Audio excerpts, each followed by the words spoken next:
네네. 상가를 하나 더 빌려도. 예, 좋아요. 상가 여기 2개 나왔어요? 아니 그 강진 저기 그 지금 새로 그 강진구청 새로 들어온 그분처럼 좋아요, 좋아요. 매장을 이제 매장 이전이요? 왜 잘 되는데 이전을 해요? 하나를 더. 아, 2호점? 와. 저 원래 2개를 했었어요. 아침에 하나를 했었는데 8월에 접었거든요. 왜요? 거기는 임대료가 너무 비싸요. 아, 아차산이요? 예. 오리대공원 이런 거. 맞아요.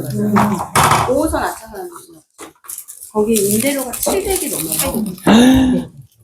자, 역산 가능하죠? 임대료 700이에요. 아니요, 770. 자, 그럼 부가세까지 포함인 거니까. 임대료 700. 임대료 700. 봐봐요. 헤라님의 멋있는 점을 봐봐요.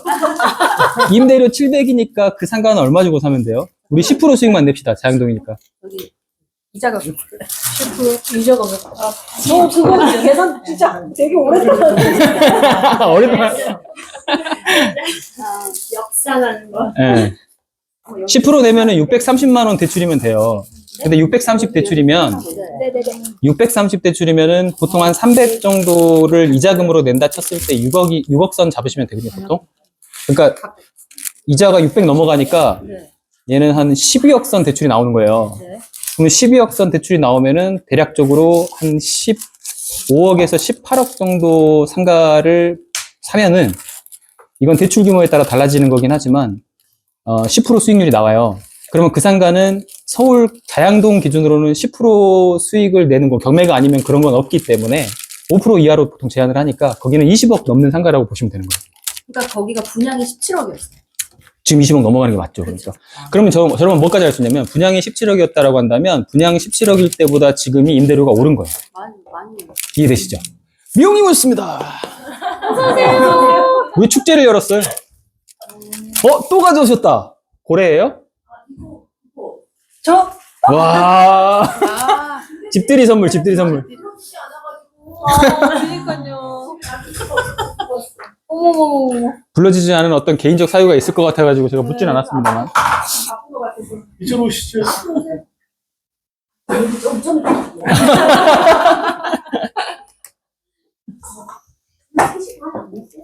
근데 다 모이셨네요? 3시 반이었는데 다 모이셨어요. 3시가 아니었어. 3시 반이요. 반이요. 이게 3시 반이어서 3시 수업 반이라는 반인지 30분 반인지 헷갈리는 거예요. 저도 3시인 줄 알았어요. 아, 저도 3시인 줄 알았어요. 3시인 줄 알고. 그쵸? 30분 줄 알았는데. 4시 반인 줄 알고 이게 30분에 반이지? 좋아요. 빨리 오시면 더 좋죠, 뭐. 거기 나가서 30분에 다닐 거야 이러고. 야, 이제 이 커뮤니티는 대박인 것 같아요, 저는 지금. 이것도 나누는 거. 와, 이거 성과 보기만 해도 2시간 갈 것 같으니까 제가 개조식으로 가져오셨으니까 이제 다 성과는 다 아시잖아요, 그죠? 여기는 상가 찾고 계시고 지금 재건축 아파트인 저기 그 노원구에 있는 도봉구 창동 역세권하고 조금 거리는 있긴 하지만 그쪽에 있는 주공 아파트를 받으셔가지고 지금 월세 주고 계시고 거기가 지금 좀 속도를 내고 있다가 지금 모든 게 지금 문제예요. 모든 게 지금 다 중단됐어요, 여러분. 출판까지 중단됐어요, 지금. 사람들의 관심이 부동산으로 한동안 안 올 겁니다. 정상적으로 일상을 찾기 전까지는. 이게 지금 여러분이 뭐 진보 보수 이런 정치적 개념을 떠나서 경제가 중단돼 있기 때문에 대비하셔야 될 거는 좀 환율이 갑자기 너무 많이 올랐으니까 지금 1170원대에 제가 처음에 이제 해외 주식 거래를 시작한 것 같아요. 지금 1450원 막 왔다 갔다 가더라고요. 그리고 여기다 지금 퍼붓는 외편 기금이라든지 국민연금도 이제 부으려고 해요, 여기다가. 지금 이게 100조, 200조 규모가 되면 우리 못 버팁니다. 그래서 이제 너무 극단적인 경우는 우리 생각하지 말자고요. 왜냐면 한국은 다 극복해요. 한국인은 이자율 30% 오르고 막 그 환율 환방어 해야 되고 막 이러면 우리 금 갖다 내봤죠? 잠깐만, 이거 시기를 구별하셨다. 자기가 금을 지금 내봤다. 네, 봤다. 나이가 나와. 세 분 지금 벌써 있어. 나이가 나오는 거야, 이거는. 왜냐면 97년에 금을 낼 수 있을 정도의 자산 형성이 돼 있는 분이어야 돼, 이거. 애들 골반 좀 부시기 전에 맞아요. 이거 그 대가를 받지 않았죠. 대가를 받지 않은 거죠. 그 기부죠, 그거. 아니 기부 아니, 아니고 파는 거죠. 그때 시세로 그때 시세로 파는 거죠. 시세대로. 그러니까 그때 뭐 한 돈에 45,000원 그렇게 팔았는데 지금은 40만 원. 가지고 있어도 비싸 안 나는데. 우리 이런 나라입니다, 여러분. 그러니까 어제도 제가 그 수업할 때 말씀드렸는데 안 망해요, 한국인은. 그래서 제가 또 자신을 또 위로하려고 내가 하는 말에 무게가 실려야 되니까 또 고구려부터 공부를 했네, 어제. 여러분, 고구려하고 고려하고 나라 이름이 동이한 건 아셨어요? 아셨어요? 응. 그 계승한 게 아니고요. 우리 그렇게 배우잖아요. 계승했다고. 중간에 잠깐 통일신라 껴있었으니까. 근데 그쪽 사는 지역 로컬 주민들 입장으로 생각을 해보면 중국인들한테 한 번도 먹힌 적이 없는 게 고구려인 거예요. 잠깐 또 발해가 왔었고 망해버렸더니 또 고구려 망하게 하려다가 당나라도 망했잖아요. 우리 살수대첩 다 외우잖아요. 우리가 을지문덕을 외우는 나라예요. 진짜 전쟁이 너무 많아가지고 전 세계 사람들이 공부하는 걸 보니까 역사책에서 장소 이름 외우는 나라가 우리나라밖에 없더라고요. 그만큼 우리나라는 외침을 많이 받았다는 뜻입니다. 거기서 살아남았어요. 중국이 원래 넘어갔어야 맞아요. 베트남은 완전 지배가 됐었습니다. 아시죠? 그래서 우리는 미국 베트남전에서 베트남이 미국을 굉장히 미워할 거라고 생각하잖아요. 이것도 팩트플리스라는 책에 보면은 우리의 생각하고 상당히 달라요. 베트남 사람들의 인식 속에 미군이 우리를 침범해가지고 우리한테 공격을 하고 우리를 지배했던 기간은 너무 짧아요. 피해도 너무 적어요. 중국한테 너무 오래 당해서 그래서 베트남의 참전 기념비 같은 데 가가지고 전쟁 역사관에 그 기념 비석을 세워놓잖아요. 그러면 베트남전의 비중은 너무 작은 비석이에요. 가장 큰 거는 중국입니다. 그러니까 얘네들은 반중 감정이 가장 세다고 생각하시면 돼요. 반미 감정보다. 느낌 오시죠? 그렇게 다시 우리나라 역사로 보면 고구려도 함락된 적이 한 번도 없다고 중국 이방 사람들은 믿고 있는 거예요. 지금 우리가 북한 쪽 역사여가지고 별로 생각을 안 해서 그런데 그래서 나는 저 북한 애들도 좀 우리랑 비슷한 성향은 남아있을 거라고 아직까지는 생각을 합니다. 그래서 쉽게 안 죽어요. 그러니까 배팅을 하실 때 지금 방망이 배팅을 하실 때 망하는 쪽에 배팅을 하시는 것보다는 일시적으로 좀 환율이 1,600원대까지 올라갔다가 내려올 수 있겠다라는 생각으로 배팅을 하시면 좋을 것 같아요. 우리 생활에 어떤 영향을 주냐면 지금 서베이 원자재 조달할 때 제품 납품비가 되게 올라갈 거고 제가 지금 실무에서 느끼고 있는 거는 경유값이랑 기름값이 지금 갑자기 200원 이상 많이 올라가서 이것 때문에 원래 기름값 오르면 우리나라는 타격이 엄청나게 옵니다. 모든 면에서 타격이 와요. 이러면 이제 건축으로 확장시켜보면 자재비가 안 그래도 지금 2배 상승했는데 1군 건설사 기준으로 시공 재개발 기준비를 1,200으로 지금 설정해가지고 예전이라고 하면 4, 5년 전입니다. 이때 600으로 잡아놨던 걸 2배 올렸는데 지금 1,200에서 1,300, 400, 500으로 올릴 가능성도 있어 보여요. 그럼 2군 건설사도 300, 400대에서 600, 700으로 올렸는데 지금 800, 900으로 올라갈 가능성도 있어 보인다는 얘기예요. 그러면 지금 진행되고 있는 재개발이나 재건축이 스탑될 가능성이 좀 있습니다. 그러니까 시간이 좀 걸릴 수도 있어요. 그럼 이제 이게 뭐가 진행되냐면 이제 효숙님은 선택을 너무 잘하신 거예요. 제가 칭찬해 드리려고 하는 거예요. 양극화가 진행될 거예요. 돈 있는 사람은 자꾸 돈 있는 쪽으로만 몰릴 겁니다. 중간층이 항상 사라져요. 이런 시기는. 그러니까 하층민과 최상층만 존재하고 중산층이 붕괴되는 구조로 가면 사회가 조금 안 좋아지고 좀 시기가 어려워지는 시기로 가는 거예요. 지금 우리가 월급제도 하에서 제일 무서운 게 중산층 붕괴잖아요. 중위권 가격이라는 게 사라지는 거예요, 사실. 통계를 내보면 중위권 가격이 있긴 한데 그 가격이 있는 집이 실제로 가보면 없는 거야. 아래로 붙었든가 위로 붙어버리는 거죠. 이해되십니까?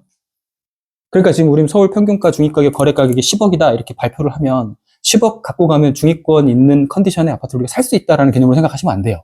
못 산다고 생각을 하시는 거예요. 우리가 생각하는 서울 중위권의 중요 입지의 중간 단계에 있는 아파트를 사기 위해서는 10억보다 훨씬 더 많이 내야 되겠다라는 생각을 하시는 거예요. 어쩌면 올림픽 패밀리를 지금 사셨지만 저기가 중위권 가격이 돼버릴 수가 있는 거예요. 헬리오시티나 이런 게. 저기 49평이어서 저런데 49평 치고도 23억이면 싸다고 저는 생각이 돼요. 그럼 이제 누가 선택을 잘하신 거냐면 강남 브리즈 힐이나 광진구 삼성이나 올림픽 패밀리를 선택하신 분들이 지금 선택을 굉장히 잘하신 상황이 예측하고 하신 건 아니잖아요.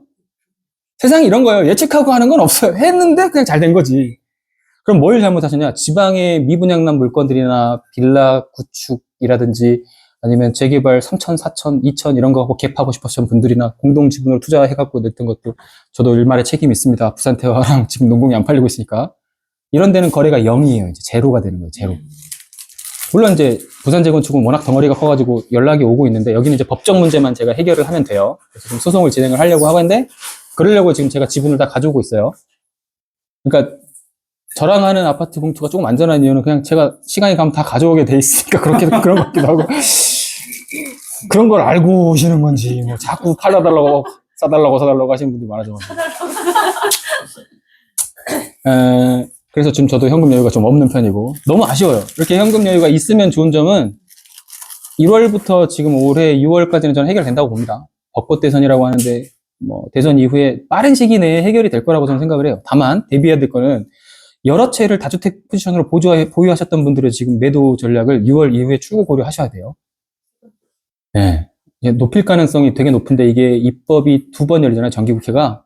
후반기, 전반기는 말이 안 될 거고, 탄핵 중국 해결 안 하고. 후반기부터 이게 들어가기 시작하면 이제 이재명 대통령은 끝난 거예요. 그거는 여러분 의심할 필요가 없어요. 그냥 이재명이 대통령이고, 민주당은 200석이 넘을 겁니다.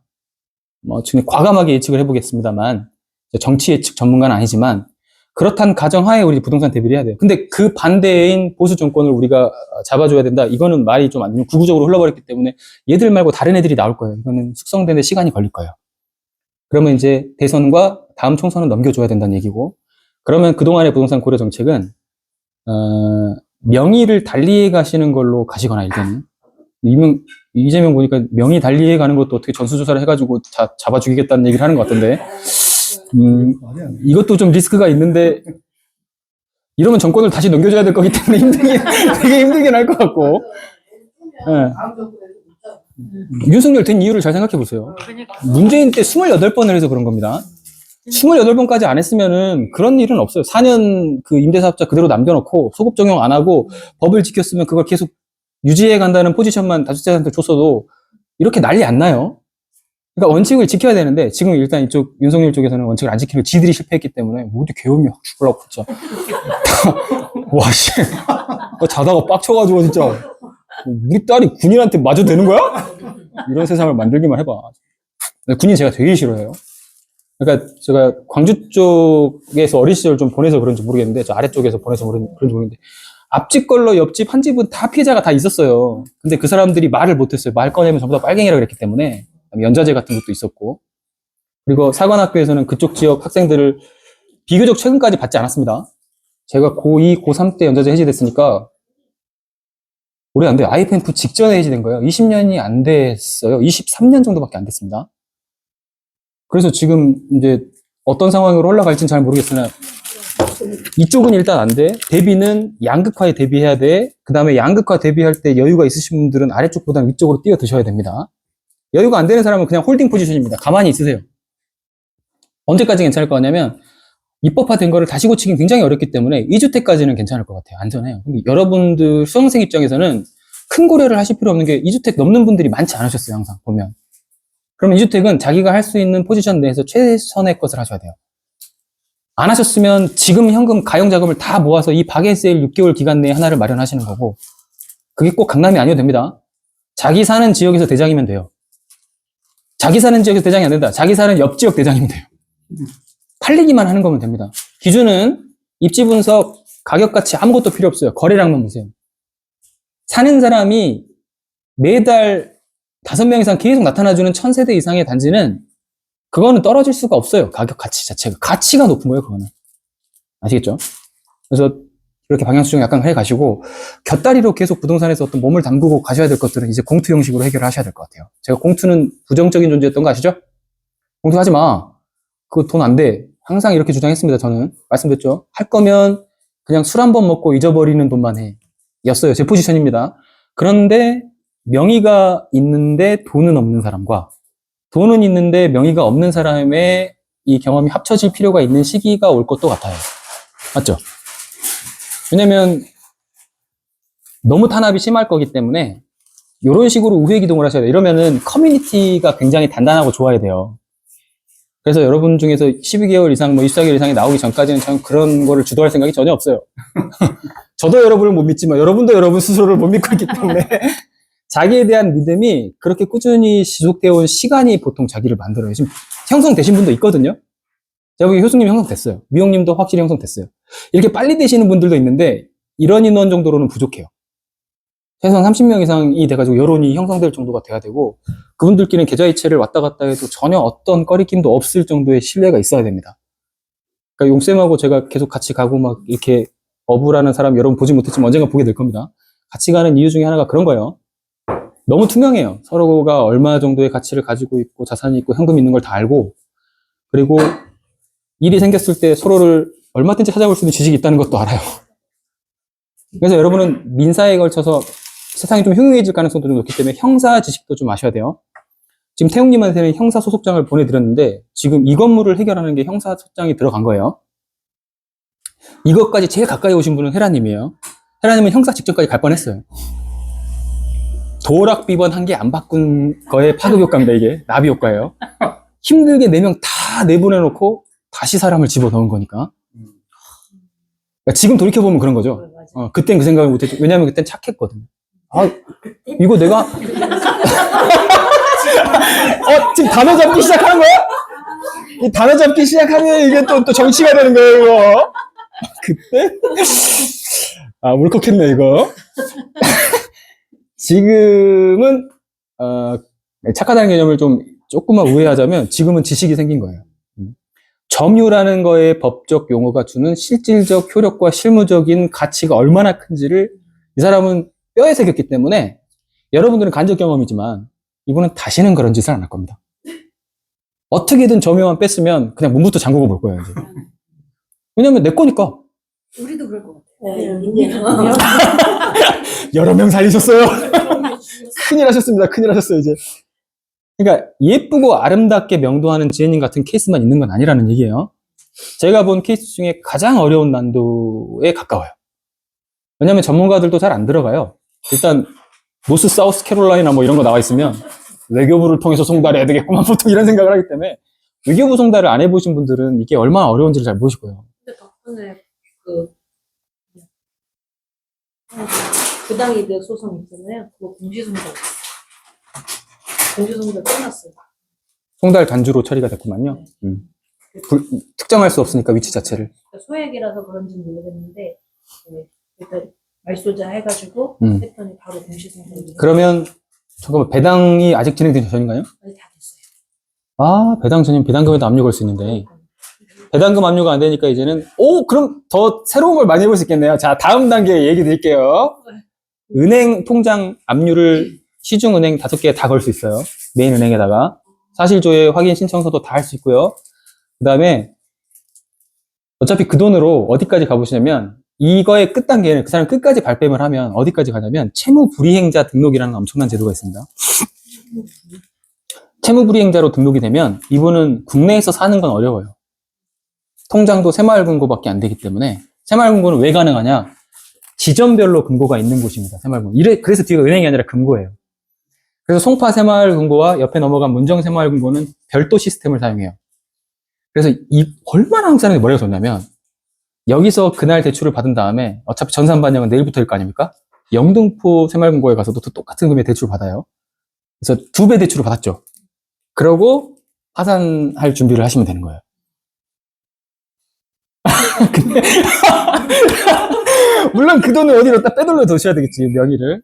근데 이제 추적이 안 되게만 해놓으시면 가능하다는 거.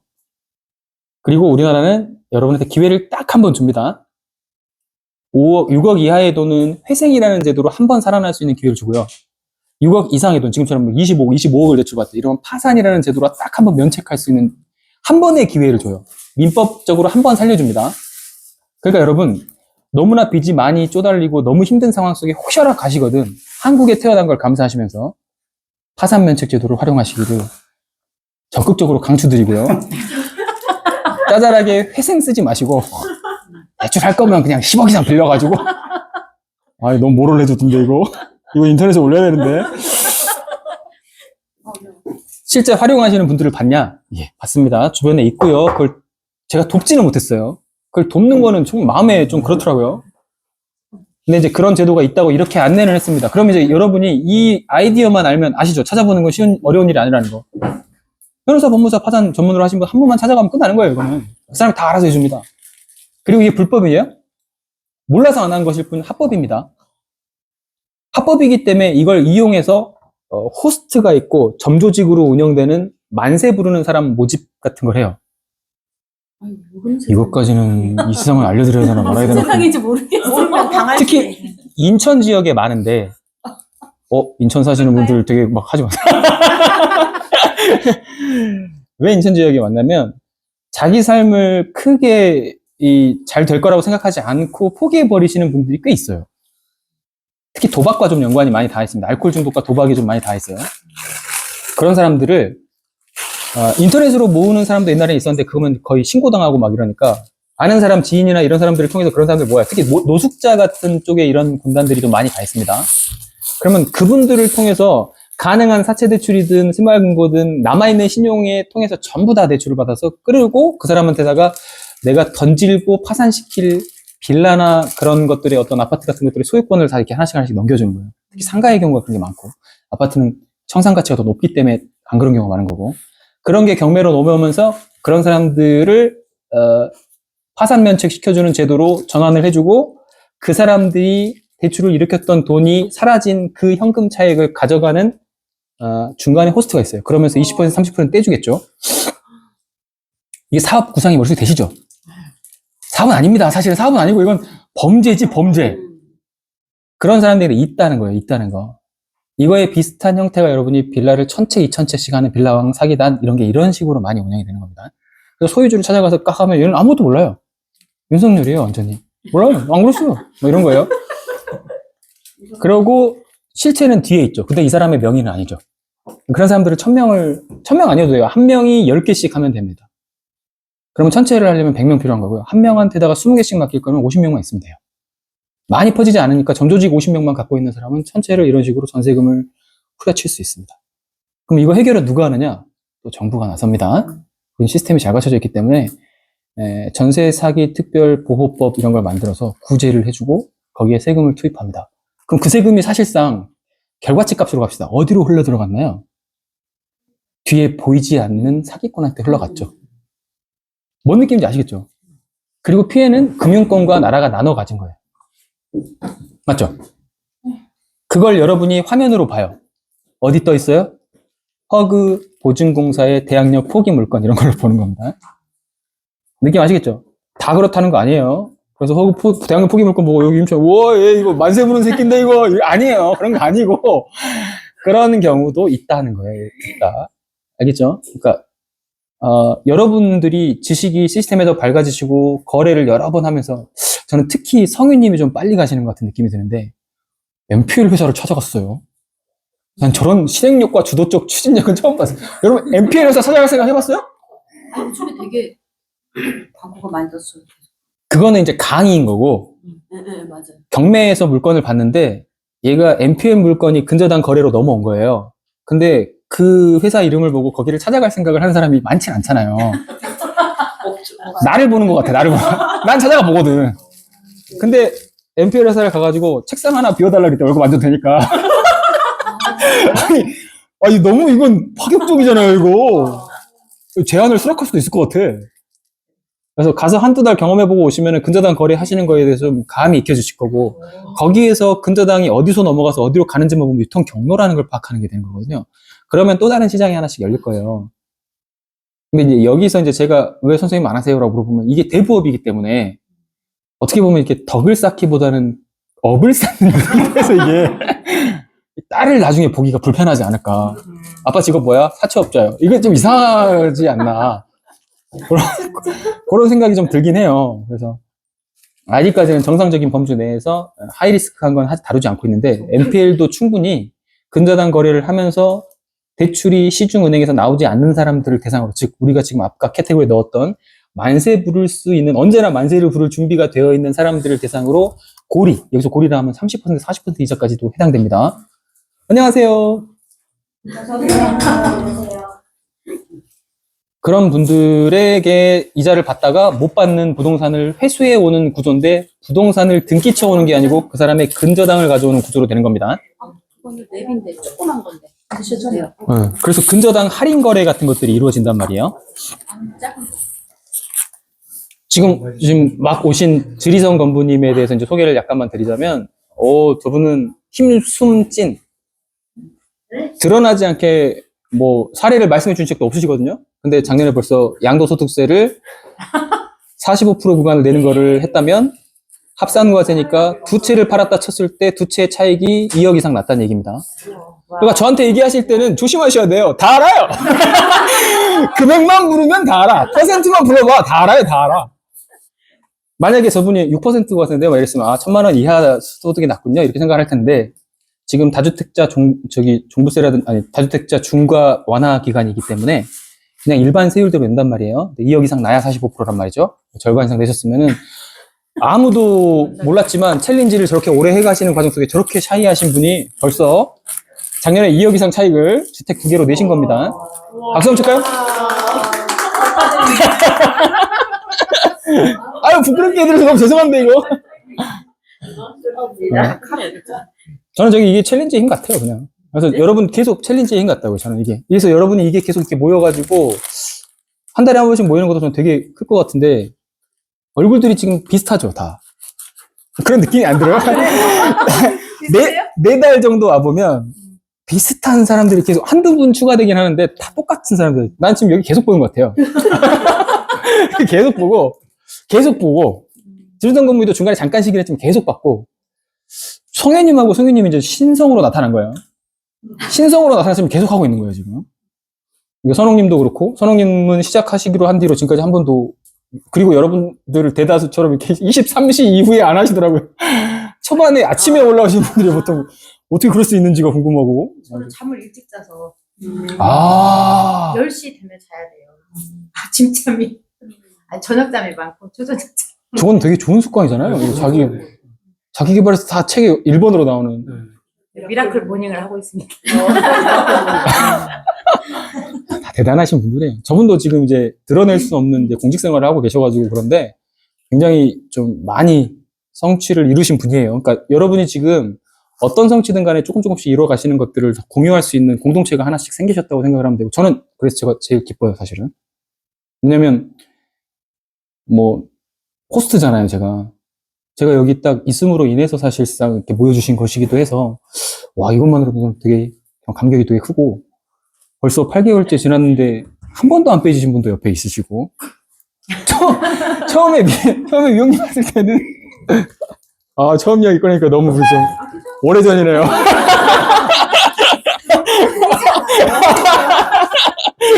꾸준히 하신 분은 항상 어떻게 흔들리는 것도 전혀 없지만, 초반부에 나눴던 대화랑 지금은 질 자체가 너무 달라요. 그때 이제 단톡이 같이 있어서 보셨던 분들은 다들 아시겠지만, 재능을 발견하신 거예요. 이분은 이제 강남 전문이신 거죠, 이제. 강남에 있어서 이분만큼 어떤 정보나 이런 것들이나, 뭘 이걸 맞추시는 분들 잘 못 봤고, 이제는 이제 강남을 이제 두 채를 마련을 이제 끝내시고 이걸 조율해야 되는 과정이 남아있기 때문에 주택을 추가할 수는 없어서 공시지가 1억 이하를 보고 있으니까 이제 인천이랑 관악 이쪽으로 다니더라고요. 서울에도 1억 이하가 있습니다, 여러분. 있어요. 근데 이제 가서 사진 올려주시고 보니까 이제 절대 살고 싶진 않은 곳이긴 한데. 보다가 아닌 것 같은데. 어디요? 관악. 가는데 난 관악이 이제 그냥 아무 생각 없이 관악을 갔는데 관악을 처음 가봤거든요. 그래서 관악산이라는 걸 생각을 안 했어요. 뭐야? 우리 거기에 스피드 옵션에 나와 있는 건 그런 건 안 보이잖아. 고도를 보는 걸 봐야겠다. 네이버 지도에 고도 나옵니다. 그러니까 고도를 볼 생각을 한 번도 안 했는데, 아니 무슨 찾아가는데 산으로 계속 올라가는 거잖아.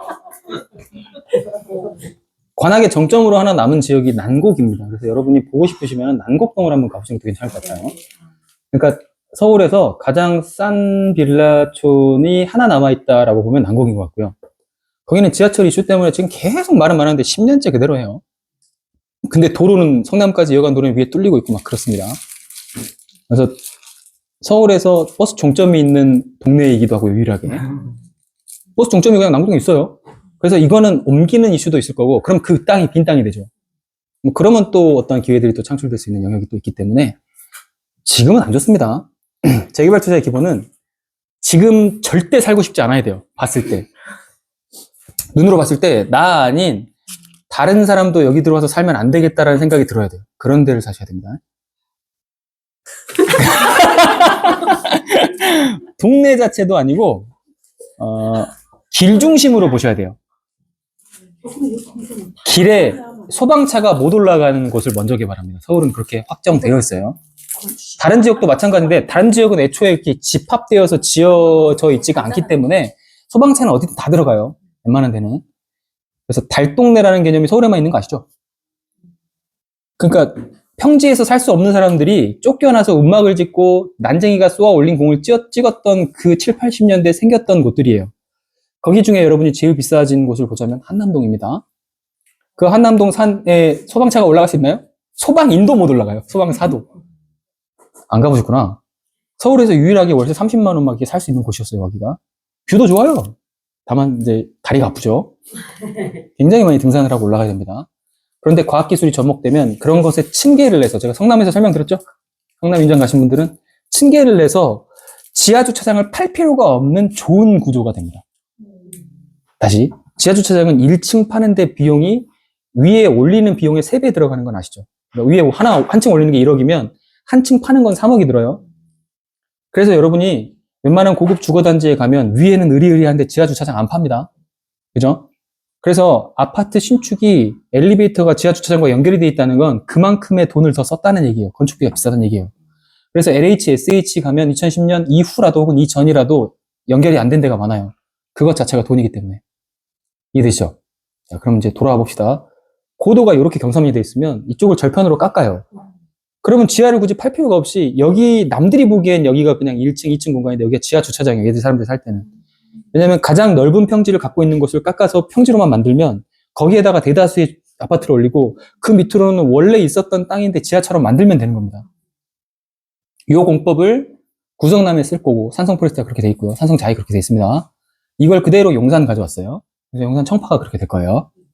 그래서 청파는 지금 아주 안 좋은 게 나오더라도 어떤 거든 괜찮다고 생각하는 편입니다.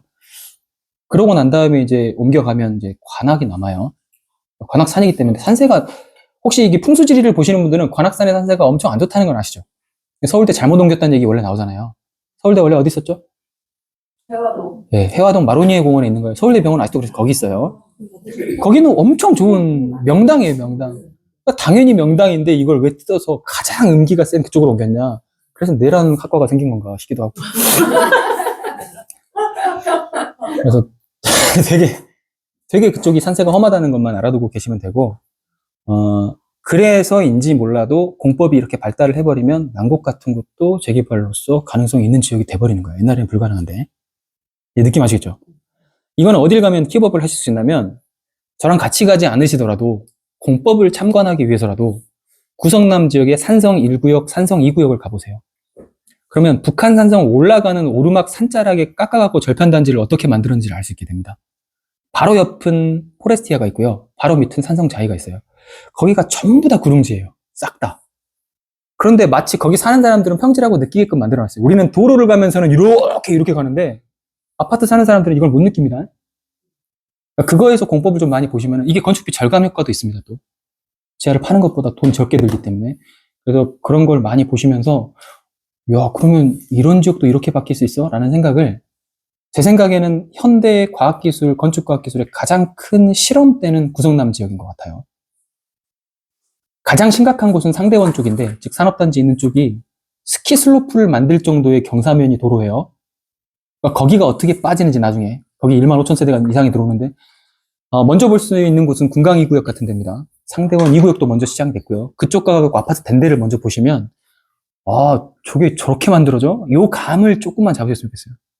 그러니까 제가 왜 구성남을 되게 좋아하냐면, 여러분이 생각하는 재건축 재개발은 그냥 평지의 도로 옆에 있는 그냥 큰 단지, 이런 게 서울에 많으니까 그런 걸 위주로 보실 텐데, 서울에서 보시려면 관악과 남긴 했지만 은평구나 디지털 미디어시티 쪽 옆에 있는 가좌역 쪽 가시면 얕게나마 보실 수 있어요. 거기도 원래 구릉지였는데 그렇게 만든 거니까 얕게나마 보실 수 있고, 이거의 심화 버전을 보시려면은 구성남을 가시면 됩니다. 알겠죠? 여러분이 흔히 아는 평지에 예쁘게 지어진 곳은 그냥 위례를 돌아다 보시면 돼요. 위례는 평안해요. 그리고 위례하고 가장 똑같이 지어진 구축 단계, 옛날 아파트를 보고 싶으시면 분당을 가시면 됩니다. 똑같이 만들어져 있어요. 그러면 분당 일기 선도지구가 허물어지고 난 다음에 어디를 표준 모델로 참아서 갈 거냐? 분당을 모델로 삼는 건 당연히 위례가 되겠죠. 판교는 잘못 지어졌어요. 핵심 상업시설 지역에다 임대아파트를, 연구임대를 집어넣었기 때문에 백현마을입니다. 그래서 모두가 다 잘못 만들었다고 생각을 하고 있어서 향후 이 신도시 모델을 따를 가능성은 매우 낮아요. 그래서 제 생각인데 백현마을은 시간이 많이 지나면 가장 비싼 입지에 들어가 있는 연구임대이기 때문에 여기는 어떤 식으로든 허물고 새로 올라갈 가능성이 매우 높아 보입니다. 용적률도 되게 낮기 때문에. 아시겠죠? 그래서 판교 투자는 상업지 판교역 인근 지역으로 아주 낮은 고도가 낮게 설정되어 있는 빌라 단지들인데 거기도 미리 들어가 계시면 20, 30년 후에는 좋은 일이 있는 겁니다. 그러면 10년 뒤부터 우리의 시간이 좀 달라졌다 쳤을 때는 그때부터는 판교 빌라촌이 조금씩 뜨기 시작할 거예요. 지금도 안 올라가는 추세는 아니지만 그래도 여전히 아파트를 이길 수는 없어요. 빌라는. 이해되시죠? 그래서 그렇게 흘러가시면서 여러분이 많이 머릿속에다가 이제 경험을 쌓아가시면서 거래되는 것들을 데이터를 정보를 하고 이게 매년 어떻게 가격이 달라졌는지를 싹싹 보고 계시면은 어쩌면 시간이 1년 이내에 제가 보기에는 이 1월에서 6월 사이에 박앤세일 기간이 증명되지 않을까라는 생각도 들어요. 지금은 양극화 기간이라 지금 전주에서 오셨는데 전주도 서울하고 가장 비슷한 추종 세력의 매매 심리가 갑니다. 보시겠지만 전북으로 합쳐져 있어가지고 되게 좀 그렇긴 한데 나오는지 볼까요? 시로 나뉘긴 하네.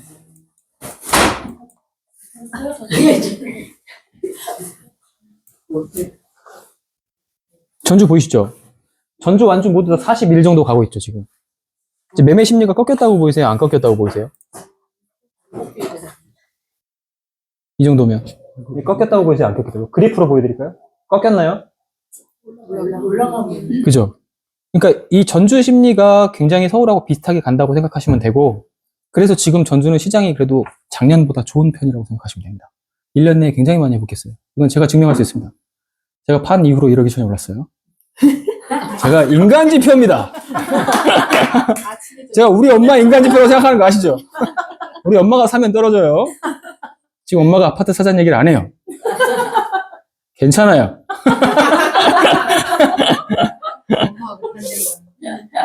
인간지표가 옆에 한 명만 있으면 참 좋아요. 저는 어쩔 수 없이 팔았어요. 저기 오를 거 알았지만 너무 살기 좋은 곳이었고 그런데 뭐 이자가 7%를 감당할 수가 없었으니까 어쩔 수 없었고요. 그러니까 여러분 지킬 수 있으려면 어떻게 하셔야 되냐면 무리는 너무 하시면 안 돼요. 서울은 35 정도인데 얘는 꺾였죠. 많이 내려왔죠. 그 단기간에. 이거는 그냥 정치적 요소라고 생각하시면 돼요.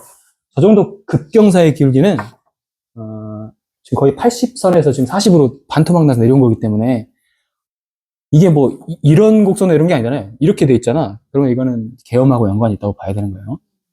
아무도 지금 서울에서는 집 사는 거를 야, 집이 중요해요 지금? 뭐 이런 느낌이죠. 길 가다가 군인한테 잡혀가는 거 아니야? 뭐 이런 생각을 했었을 그거를 대외 신인도는 아직 무디스 같은 데서 신용평가는 하락하지 않았습니다. 제가 말씀드렸다시피 3시간 만에 계엄 해제를 결의해버려가지고 그 무디스 원래 미국은 심각한 상황이 생기면 농담 섞는 거 아시죠? 인터뷰 농담에다 뭐라고 쓸 거냐면 우리 회사 복사기 고치는 사람을 불러가지고 해결하는 것보다 더 빨리 됐다고. 그래서 아직 신용등급을 하락하지 않았다고 얘기는 하던데 그게 미국식 유머예요. 우리는 지금 안 웃잖아요. 그 사람들이 야하하 할 이야기야. 이렇게 농담을 많이 하거든요. 그러니까 아직은 하락 안 했어요. 대외 신용도가. 환율만 지금 난리치고 있는 거고. 근데 만약에 이게 사태가 장기화되고 지금 지지세 결집 극우 쪽이 뭐 호위하고 있으면서 30% 이상의 7대3 이렇게 비중으로 나뉘면 이거 내전입니다. 시빌로가 뭔지는 아시죠? 네. 여러분이 까먹지 말아야 될 게 지금 여자분만 많아서 그런데 한국 남자 전원은 총을 쏠 수 있다는 걸 기억하셔야 돼요, 여러분. 그러니까 핫바리처럼 느껴지시겠지만 지나가다가 유튜버가 지금 여러분 남편 생각하면서 웃은 거죠?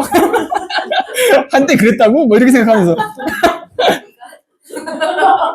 80세 할아버지한테 미국인 군인이 총을 넘겨주고 견착이나 이런 조준 같은 거를 이렇게 시범시켜보는 실험 카메라 같은 걸 하는 사람들이 있어요. 한국이 되게 매력적으로 보였나 봐요. 그런 것들이 많이 들어오는데 80이 됐어도 안 있습니다. 저도 지금 하면 맞았을까? 기억이 잘 안 나긴 하는데 저보다 80세가 나온 것 같기도. 아무튼 내전으로 번질 확률은 제가 볼 때는 없어 보입니다만 세상 일은 또 모르는 거라. 세상 일은 또 모르는 거라. 내전이 일어나면은 일단 여러분의 자산 가치는 그냥 동결이라고 생각하시면 됩니다. 동결이라고 하는 거는 0이 된다는 얘기하고 같은 거예요, 여러분. 그 가치가 그대로 있는다는 얘기가 아닙니다. 여러분, 그 러시아에서 있는 모든 자산이라든지 현금 가치가 미국에서 동결한다 그러면 미국이 그거 마음대로 가져갈 수 있다는 뜻인 건 다 아시죠? 몰라요? 몰라요. 몰랐군요. 네, 러시아가 미국 말을 안 들었잖아요. 전쟁 일으키지 말라고 했는데 일으켰잖아. 그러면 이제 무역환을 거래하고 있는 중간에 시스템이라는 게 있습니다. 이름이 지금 생각이 안 나는데 이 돈을 달러로 거래를 하잖아요. 그러면 러시아 루블화가 오면 이게 달러로 환전되어 가지고 가는 비용들이 있을 거 아닙니까? 그래서 이런 처리해주는 중앙기관들이 있는데 이거를 중단시켰어요. 그러면 얘들은 달러 거래 못 하잖아요. 그러면 달러 환으로 거래하는 모든 거래나 무역은 차단되는 거 아닙니까? 1차 타격이죠. 2차 타격은 러시아도 지들이 미국에서 사업을 하고 뭐 수출 수입을 하려면 가장 1, 2위 국가니까 여기에 자산을 많이 갖고 있을 거 아닙니까? 우리나라 삼성도 거기 공장 부지 다 가지고 있잖아요. 나라 간에 문제가 생기면 이 자산을 동결한다고 얘기해요. 그럼 이거를 이 가치 그대로 가만히 놓는다는 뜻이 아니라 이걸 경매로 그냥 마음대로 처분할 수 있다는 뜻이 되는 거예요. 이게 동결이에요. 그러니까 지금 왜 국수주의적으로 계속 소규모적으로 국지적으로 자기만 살자, 각제도상하자 이런 분위기로 세상이 흘러가냐면 미국이 기조를 이렇게 유지했기 때문에 이제 세계 경찰을 포기하고 본인들의 최우선 아메리칸 퍼스트를 정책에 내세웠기 때문에 이런 일이 생기는 겁니다. 아시겠죠? 그러면 영국은 어떤 일을 했냐? 영국은 중국 애들이 비트코인으로 바꿔가지고 넘어오는 그 자산들을 동결했어요. 이러면 어떻게 되는 거예요? 그럼 비트코인이 영국에 있게 되는 거예요. 어떤 느낌인지 아시겠죠? 이런 걸 동결이라고 합니다. 전쟁이, 내전이 발생하면 여러분의 자산이 일시적으로 동결이에요. 요거는 개헌법이 생기면 개헌법으로 처분할 수 있게 됩니다. 권한이 우리한테 있는 게 아니에요. 이 군사정권의 무서움이에요. 근데 그 내전이 누가 이기냐에 또 달라지잖아요. 이게 이제 길게 보면 여러분이 옆 나라에서 가져올 때 베트남을 보시면 됩니다. 분리돼 버리죠? 우린 남북한이 분리돼 있는데 좀 있으면 동서한으로 나뉠 수도 있는 거예요. 동한, 서한. 대구, 경북 중심의 동한. 무슨 나라가 세 개야? 마한 지난 변환이요? 아니, 보조선 시대로 가는 거예요, 지금? 없었던 일이 아니기 때문에 지금 웃으면서 말씀드리는 거예요. 마한 지난 변환이라고 여러분이 외우셨던 그게 지금 얘기하자면 북한, 동한, 서한이 되는 겁니다. 그러니까 극단적인 케이스는 이렇게 가는 거고 이걸 막자는 게 지금 우리가 결집해야 되는 이유예요. 그러니까 자산이 동결되는 것보다는 좀 떨어지는 게 낫지 않습니까? 난 부동산 하시는 분들 그 구가 너무 많아가지고 좀 설득하려고 유튜브로 하나 찍을까 생각 중이야. 정치 유튜버가 될까봐 걱정이 되긴 한데 20% 떨어지는 게 0 되는 것보다 낫지 않냐 여러분? 언제든 군사 숙소로 쓸 수 있으면 내줘야 되는데 그거 등기권을 군인이 대위가 가질 텐데 그거 괜찮냐? 동사무소 가면 대위가 동사무소 자리에 앉아있을 텐데 그거 괜찮냐 여러분? 좀 알려드리고 싶어요. 그래서 시스템을 저한테 배우신 분들은 그 자리에 누가 가는지를 다 알게 되는데 개헌법의 무서움을 공무원이면 더 잘 알게 됩니다. 그러니까 각 측의 장, 뭐 결정권자에는 다 그냥 군인이 와갖고 앉아있는 거예요. 근데 잘 아시겠지만 군대 대위가 똑똑한 게 아니에요 여러분. 아니 중위 소위는 정말 말도 안 돼요 정말. 저 말도 안 됩니다. 걔들한테 지배를 받고 싶지 않으시면은 내전은 막으셔야 됩니다. 그래서 빨리 조속히 좀 마무리됐으면 좋겠습니다. 출판도 좀 하게. 저 닥수가 다 써놓고 지금 몇 개월째. 상황이 많이 변했어요, 지금. 그때 얘기해놨던 게 다 바뀌고 있어, 지금. 다시 써야 이거 다시 써야 되는 거 아니야, 이거? 인쇄하셨어요? 네? 인쇄하셨어요? 인쇄는 안 했고, 이제 디자인까지는 들어갔는데, 디자인된 내용이 다 바뀌고 있으니까, 이런 세상이 올 줄 알았나. 다이나믹합니다. 3년 내에 엄청난 일이 일어나요. 문재인한테 막 엄청 두드러 맞고 막 힘들어갖고 버티고 있었더니 계엄한다고 그러고. 좀 충격적입니다. 그래서 이제 일단 그쪽으로 기조를 좀 잡으시고, 일단 경제는 예측 가능성과 안정이 제일 우선이다. 항상 그거를 어떤 사람하고 논쟁할 때 놓지 마세요. 안정이 안 되면 그거는 불안정 요소, 아직 미해결 완제, 미해결 요소가 놓여있다고 생각하는 거기 때문에 정세 자체가 좋게 흘러가잖아요. 지금은 고립되어 살 수가 없어요. 우리나라는 수출이 80%인데. 그러니까 집값 떨어지면 좋겠다고 생각하는 무주택자들도 잘 설득하셔야 돼요. 네 직장이 먼저 없어져요. 그러니까 1,000만 원 떨어져도 살 돈이 1,000만 원이 없을걸? 월급이 10만 원이 안 될 테니까. 그러니까 잘 생각하셔야 되는 게 대치동 음마 아파트가 1,500대가 있었고 2,000만 원대가 있었고 그래서 사람들이 깜짝깜짝 놀래고 나는데 그때 월급이 10만 원, 20만 원이었다는 사실 잊으면 안 돼요.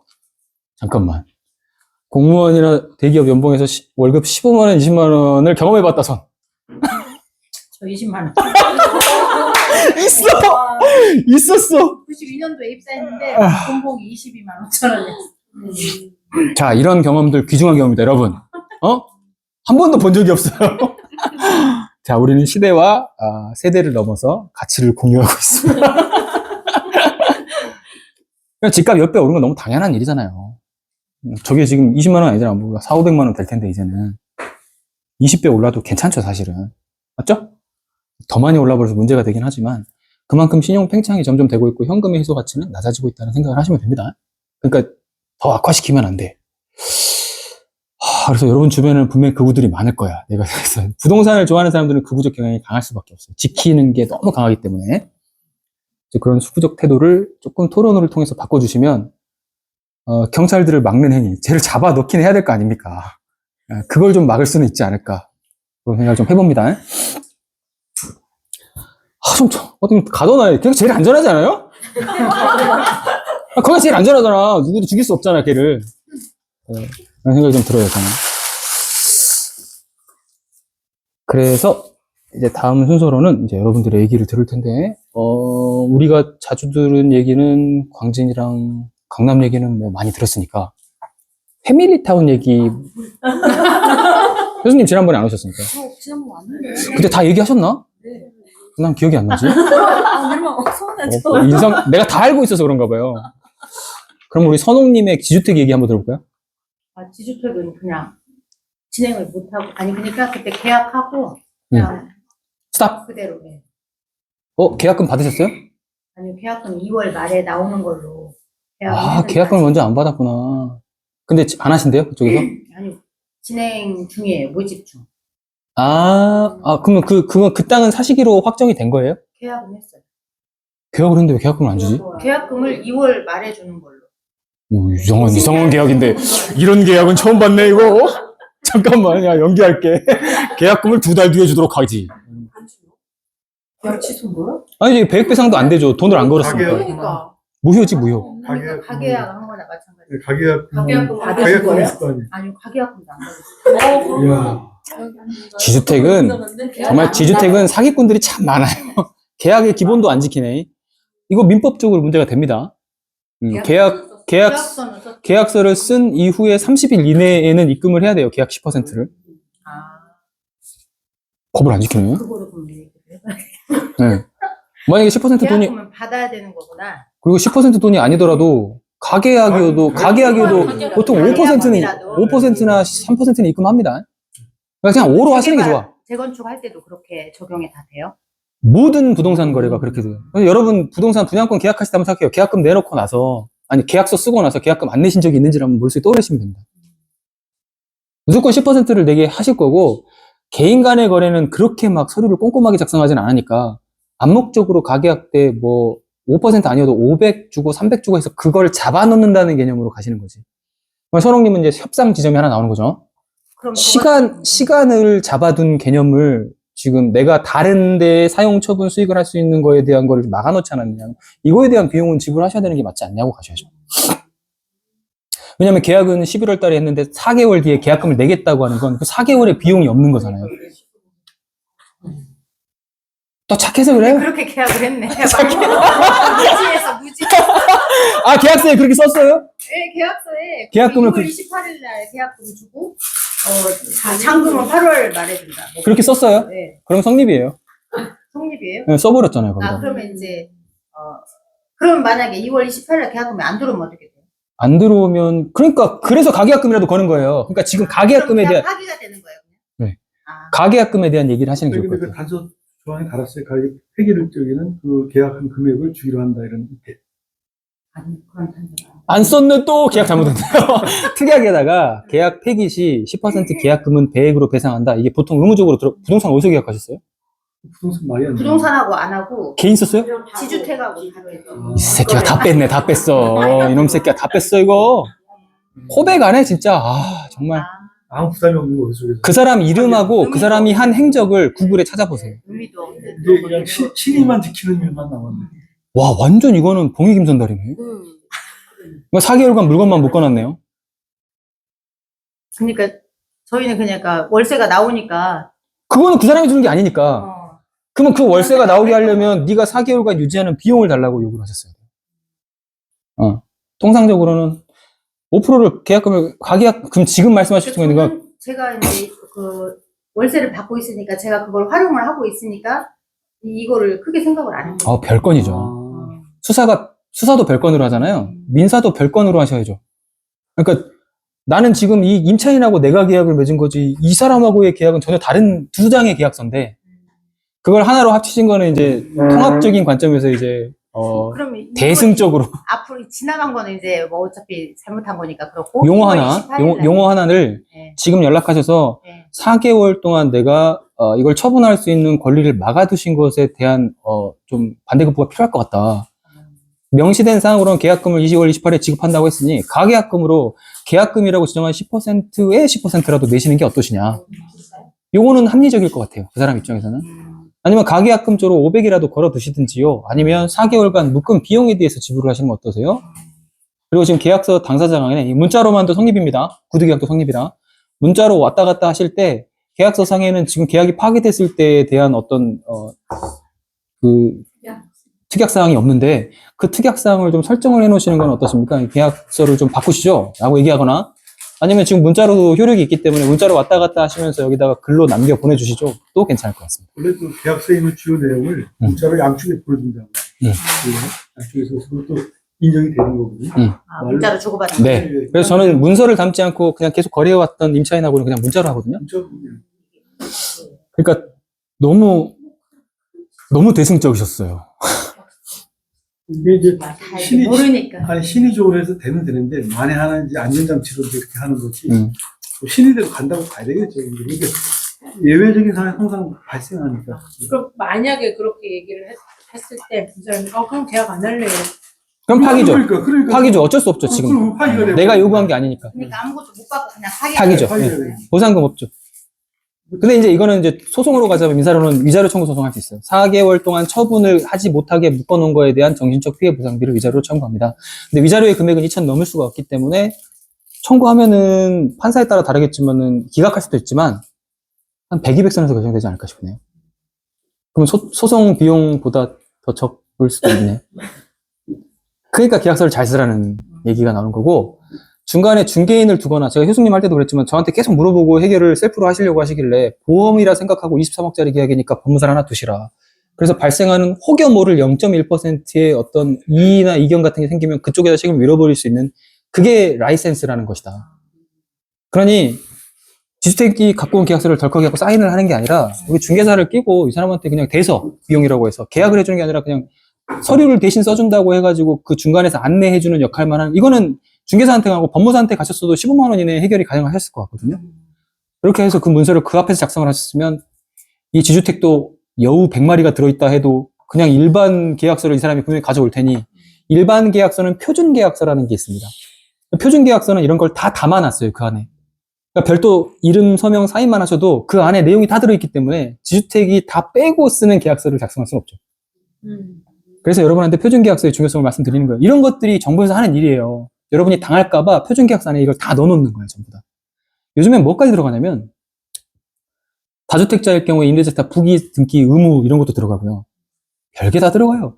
그러니까 1년에 5% 이상 올릴 수 없다, 뭐 이런 규정도 다 들어가 있고요. 그래서 지금 강남에 에어비앤비 하고 있는 역삼동에 있는 거는, 제가 말씀드렸죠.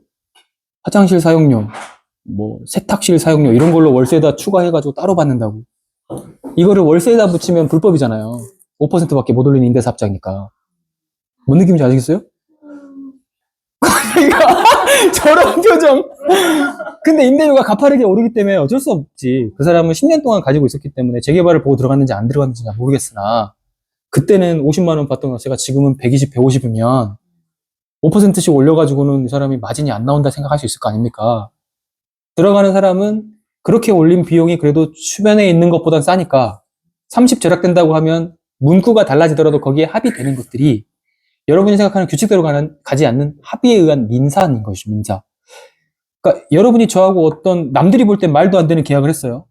이를테면 미용료하고 저하고 계약을 하는데 미용료 오늘부터 챌린지 하루에 2개씩 올리세요. 했는데 하나 이 계약이 안 되는데? 이러면 계약이 안 되는 겁니다, 이거. 이거 계약이 안 되는 거예요. 말도 안 되는 계약을 했는데도 이게 예하고 수용이 됐잖아요. 이러면 그냥 계약이 된 거예요, 이게. 민사는. 인정하는 거예요, 그냥. 이해되시죠? 이게 이제 형사지정과 충돌되는 점은 어떻게 찾냐? 이게 반인권적이라는 생각이 들 때. 이를테면 노예계약서 같은 겁니다. 자, 노예계약서는 민사적 효력이 있을까요, 없을까요? 없어요, 이게. 이게 인권법 때문에 그렇습니다. 이게 이제 헌법수 때문에 차원에서 그런 거예요. 모든 사람들이 국민적으로 살아가야 할 행복추구권이라는 것들을 다 우리가 의무적으로 규정을 하고 있는데, 그걸 지키지 않은 계약이 어떻게 성립하냐 해서 노예계약 맞고 실제로 막 그런 관계들이 나오잖아요. 형사사건에서. 그 여자는 지식이 없는 거예요. 형사 지식이. 이게 계약이 성립한다고 생각한 거 아닙니까? 이해되시죠? 심지어 동의하지 않고 녹취하거나 촬영한 것도 당사자의 의사에 반하기 때문에 증거 효력이 없습니다. 이제 아시겠죠? 증거 효력은 없지만 심리적 타격 효력은 있기 때문에 이런 건 심리로 사용을 하시는 거예요. 그래서 만약에 어떤 계약을 맺으시거나 어떤 사람하고 의견을 남겨놓으실 때 안내로 문자를 꼭 하셔야 되는 거는 지금부터 오가는 내용은 다 소송 시에 첨부 자료로 첨부되고 증거로 제가 제출을 하겠습니다라는 얘기를 해주셔야 돼요. 그러면 증거 효력이 생기는 거예요. 그걸 빼먹지 않거든요. 그러면 더 좋은 게 뭐냐면 서로 예의를 갖추게 됩니다.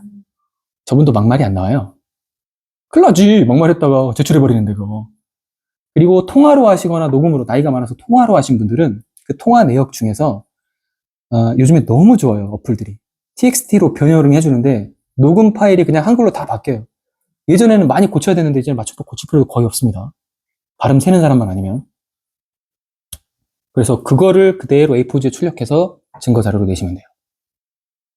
지금 이제 이것까지 가서 여기가 머릿속에 그려지면서 시각화 딱 되시는 분은 제가 봤을 때는 아마 헤라님이 아닐까. 지금 소송 지금 몇 개째 하고 있는 거예요? 되게 많이 하는 거예요. 인도명령부터 시작해서 부당이득금까지 가서 인도명령도 다시 한 번 더 하고 강제집행소 제출을 하고 사유서도 쓰고 당사자 선동 공동명의를 쌓필이면 당사자 선동서도 제출하고 별걸 다 하셨네. 자, 이제 사실조회 신청서 들어갑니다, 여러분. 경험을 공유해 주시겠습니다, 다음에. 사실조회 신청, 예금압류 명령, 추심, 다 해보세요. 예금이. 근데 그거는 판결이 나고 난 다음에 일인 거죠? 1차적으로는 재산 명시 신청이라는 게 있을 거예요. 재산 명시 신청은 그 사람이 내 재산이 예금은 얼마고 부동산은 얼마고 하는 거를 판사 앞에 와서 얘기를 하는 거야. 그걸 하는 이유는 얘가 거짓말을 하는지 숨기는지를 알아보기 위함이고 거기에다가 쓴 대로 뭘 쓸 거 아닙니까? 쓴 거에다가 여러분이 압류를 거는 거예요. 근데 그 사람이 이 압류를 피할 목적으로 안 썼는데 훗날 검색했을 때 나왔다. 그러면 이제 그게 사문서 위조죄가 되는 거예요. 그러면 이제 형사하고 같이 가기 때문에 90%는 거짓말이 없다고. 그렇죠. 실제적 실무에서. 그 생각 안 해요. 그런 거 저도 다 겪어봤습니다. 그러면 사문서 위조죄로 형사에 넘기면 사문제 위조 확정 판결이 나오고 이 판결에 의한 민사를 역으로 적용할 수 있어요.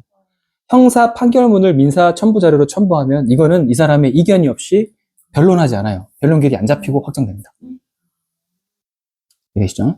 그러면 지금은 공시송달 간주로 해가지고 간주가 된 거니까 이제 남은 건 기일인 거예요. 기일 지정. 그렇죠. 변론 기일. 기일 진정 신청서를 제출하세요. 신청서 그 전에 이미 제출을. 다시 한번 제출하셔도 되고 연락하셔도 돼요. 제출을 이미 하셨으면 그럼 기일 빨리 잡아주거든요. 안 나오면 원고승이고요. 안 나올 가능성이 높죠. 지금 미국에 있다고. 그리고 공시송달이라 이게 소송이 진행이 되고 있다는 사실 자체를 지금 모를 것 같아요. 메일로 보내놔요. 메일로 보낼까요? 네. 메일로 보내놓으면 본인이 알려줬다는 최선의 신의 성실의 원칙이 적용이 되겠네요. 그걸 고민했어요. 알려줘야 되나 말아야 되나. 잠깐만요. 한번 이익을 따져봅시다. 이 사람이 지금 현금이 있습니까? 있죠. 현금 어디에 머무르고 있을까요? 국민은행에 있죠. 알고 있어? 일단 압류 시켜버리고. 그게 외화로 바꿔서 반출됐을 가능성은 없어요? 그건 잘 모르겠어요. 근데 이분이 여기에 있을 때도 미국에 있으면서 여기에서 월세를 받잖아요. 그래서 월세를 받는 거를 다 국민은행으로 넣고 공유물 분할할 때도 그 자기 계좌를 국민은행으로 냈다. 그럼 압류를 하나요? 지금은 못 붙여. 메일을 보내지 마세요, 그러면. 보내지 말고 법적 절차 확정 판결문이 나오고 나서 압류 진행해 보신 다음에 메일을 보내시면 돼요. 제가 그 명도 하면서 제일 마지막 날 이삿짐 가지고 나가실 때 제가 그냥 구두로 월세는 법원을 통해서 진행하겠습니다. 라고 얘기는 했거든요. 그랬더니 본인도 법원에서 그럼 확인해 보겠다. 이렇게는 제가 녹음한 게 있어가지고. 그렇게 했는데 이제 소송으로 하겠다라고 생각은 못 하실 것 같아요. 제가 소송. 그러니까요. 그러니까 시스템이 이렇게 중요해요. 근데 저는 그냥 그 의미로 얘기했는데 소송이라는 얘기를 직접적으로 안 하니까 아마 생각 못 하실 그분은 이렇게 생각했었어요. 법원이 다 알아서 해준다고 생각을 했었어요. 그랬어요. 여러분도 만약에 경매 진행을 하면 각 절차마다 모든 걸 다 본인이 해야 된다는 생각을 아마 지금 못 하셨을 거예요. 초보 때는. 안 해줘요. 배당기에서 해주는 거 아니에요? 이런 분이 들어요. 배당 신청서 자기가 쓰는 거예요. 본인이 쓰는 거예요. 그러니까 계산을 할 줄 알아야 된다고요. 그래서 초보 때 가르칠 때 제가 제일 힘들었던 거, 저한테서 좀 이렇게 제가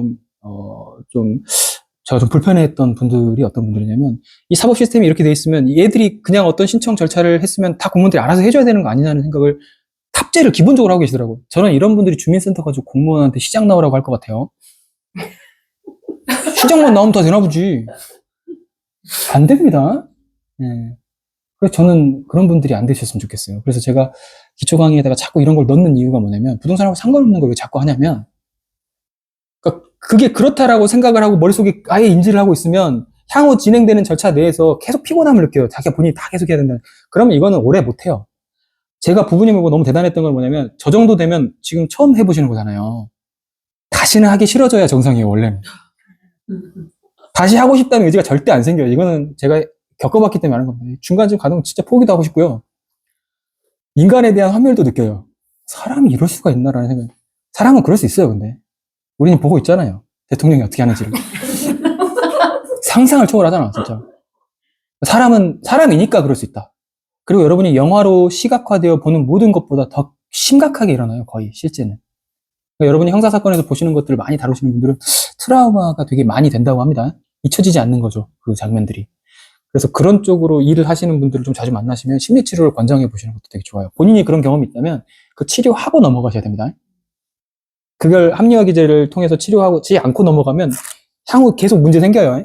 예, 그게 지금 저는 첫 번째 이제 부모님 하셨을 때 저기서 트라우마가 생기면 어떡할까 생각 고민을 많이 했던 거예요. 다시 한번 얘기죠. 계속 하실 거죠? 어떤 거요? 예. 아주 많은 의미가 담겨있는 표정이었습니다, 지금. 복잡, 미묘한 감정이 읽혔어요, 지금. 돈이 들어오면 매니저가 없으니까. 네, 맞아요. 실거주, 그러니까 큰 돈의 실거주가 아니었다면 그렇게까지 못했을 것 같은데, 근데 너무 절실했어요. 절실하게 이거를 해내야 된다라는 그런 압박감과 네, 자기 성찰이 많이 있었어요. 단단하셨어요. 이 가족은 제가 볼 때는 굉장히 큰 산을 하나 넘으신 겁니다. 보관소에 짐 다 맡겨놓고 원룸에 들어가서 세 가족이 살았기 때문에 이 경험을 어떻게 보셨어요? 그래서 저는 그때 통화하면서 말씀드렸지만 저 서아 데리고 셋이 와이프가 안 하겠구나. 아이씨. 둘이 나가서 원룸에 한번 살아보고 싶어. 우리 집 망했다. 가상 상황을 상정해가지고. 하지만 우리 희망이 있단다. 이러면서. 가장 예민하지 않은 시기가 언제쯤, 중2 때는 안 될 것 같고. 가상은 재밌으면 그냥 가상이니까요. 가상이라고 얘기 안 하는 거지. 근데 애들은 그냥 재밌게 할 거. 그럴 것 같아요. 순수하니까. 되게 좋아했어요. 그죠? 네, 애는 맨날 아무것도 어디 놀러 다니고 저는 네. 그냥 지하방에 있기 싫어가지고 친구네 집에 가서 자고 막 이렇게 했는데 얘는 놀러 갔다라고 생각을 그래서 여기저기 저는 얹혀서 살고 뭐 이렇게 하룻밤씩 자고 막 이렇게 한 건데 그냥 답답해가지고 얘는 그게 너무 좋아서 재밌다고 막 그랬었어요. 이야, 그러네. 아이는 재밌을 수가 있겠군요. 네. 재밌을 것 같아. 애들은 크게 이제 고민이 없으니까 해봐야 되겠는데, 이거. 야, 20대는 애가 만약에 하는 생각하는 게 맞아요. 좀 크면 네. 20대 때는 아빠랑 잘라고 하겠어요. 혼자 그럼 혼자 나가요. 혼자 지하방 좀 5살쯤 해봐야겠다, 5살쯤. 5살, 6살. 이때는 기억이 날 거 아니에요? 애들이 쇼크를 받아가지고 언제 하면? 사춘기 때 사춘기 때. 쇼크를 받아서 공부를 한대요? 공부를 한대. 반대 케이스로 갈 가능성은 없어요? 그래서 이 집구석! 다른 집으로 이사 가라는 나 근데 저거 공감해요, 여러분? 제가 읽은 책에서 저런 이야기가 되게 많았어요. 그러니까 여러분 잘 되고 여러분 지금 봐봐, 성취 이루신 분들이 물려받아서 잘 되셨나요, 다? 아니시죠? 물려받으신 거 있으세요, 혹시? 전통적 강자, 부호, 막. 아니야? 아니야? 미용님은요? 그러니까 이게 이제 이런 모임의 특징 중에 하나인 것 같아요. 그런 분들은 이런 모임에 나와서 커뮤니티를 만들 필요가 없어요, 사실은. 그분들의 커뮤니티가 있는 거기 때문에 어차피 그분들과 우리는 이해가 잘 안 돼요. 물려받은 걸로 이렇게 하는 거는 카드게임 하는 것 같은 거라서 이렇게 절실함을 걸고 하지 않습니다. 그래서 그분들이 시간이 많이 흐르면 잃게 되는 경우를 많이 봐요, 저는. 네. 그게 지킬 수 없어요, 어차피. 그래서 재벌 3대 안 갑니다. 롯데가 증명했어요. 야, 2대 만에 그렇게 될 줄 몰랐지만 롯데가 지금 끝날 것 같아요, 느낌상.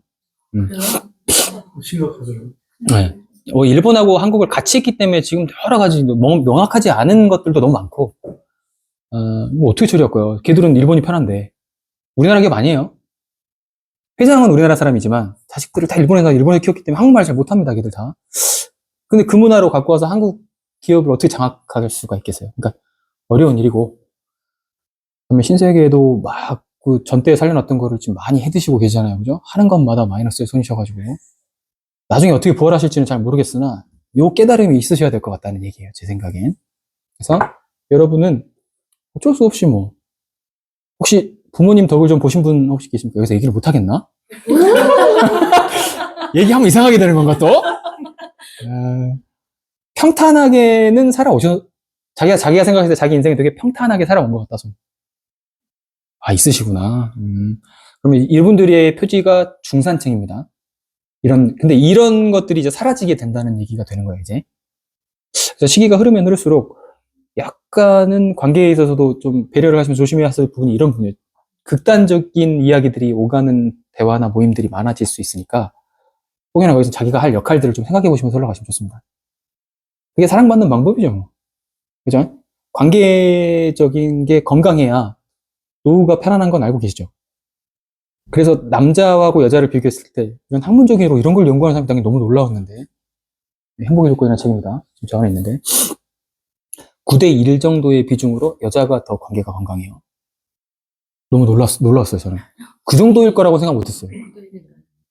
그러니까 남자는 기본적으로 관계 건강을 별로 생각하지 않고 살아요. 성취 중심으로 살아가나 봐요. 근데 여자는 아무리 성취했어도 옆에 사람이 공감을 안 해주면 같이 안 놀아요. 맞아요? 그래서 나이 들수록 친구들이 많은 건 여자분들이래요.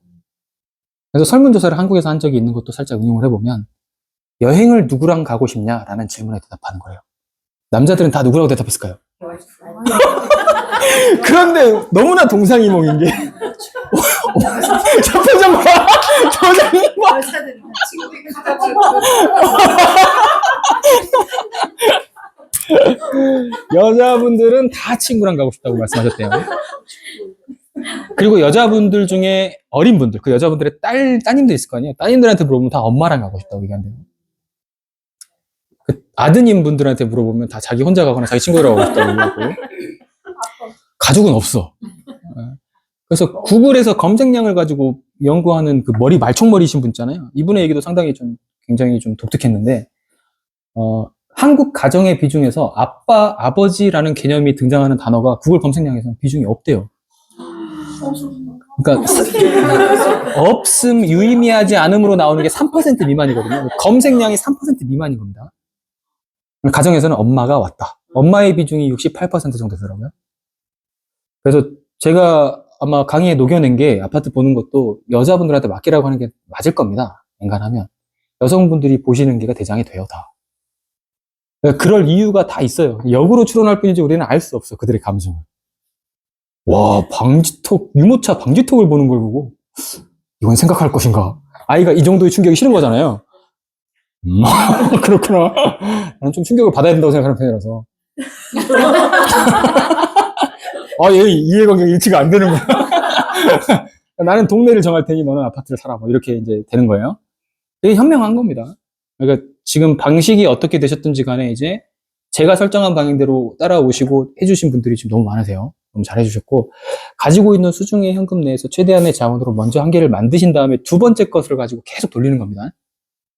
만약에 이 현금이 아직 준비가 안 되셨다. 그러면 두 개를 자유롭게 돌릴 수 있는 매매 사업을 하시면서 모아 가시다가 큰 거 하나를 꼭 생각을 마음속에 두고 가셔야 돼요. 그게 방향타와 목표 지점입니다. 너무 멀면 안 돼요. 제가 1년을 한 발짝이라고 보통 얘기를 많이 하는데 10발짝을 보고 하시면 안 됩니다.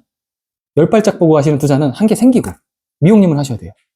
공시지가 1억 이하 재개발 썩빌 들어갈 때 우와 이런 거 들어가야 돼요. 쥐 나오고 막 이런 거 하셔야 돼요. 안압으로 진행해야 된다고. 이건 이제 하실 때가 되신 거고, 효숙님도 이제 하실 때가 되신 거고, 주리정 건부님은 공개를 많이 안 해주셔가지고 모르겠지만 2억을 차익으로 내신 건 하고 있는 겁니다. 저거는 하셔야 된다고 말 필요 없어. 하고 있어요, 그냥. 저분은 하고 있어요.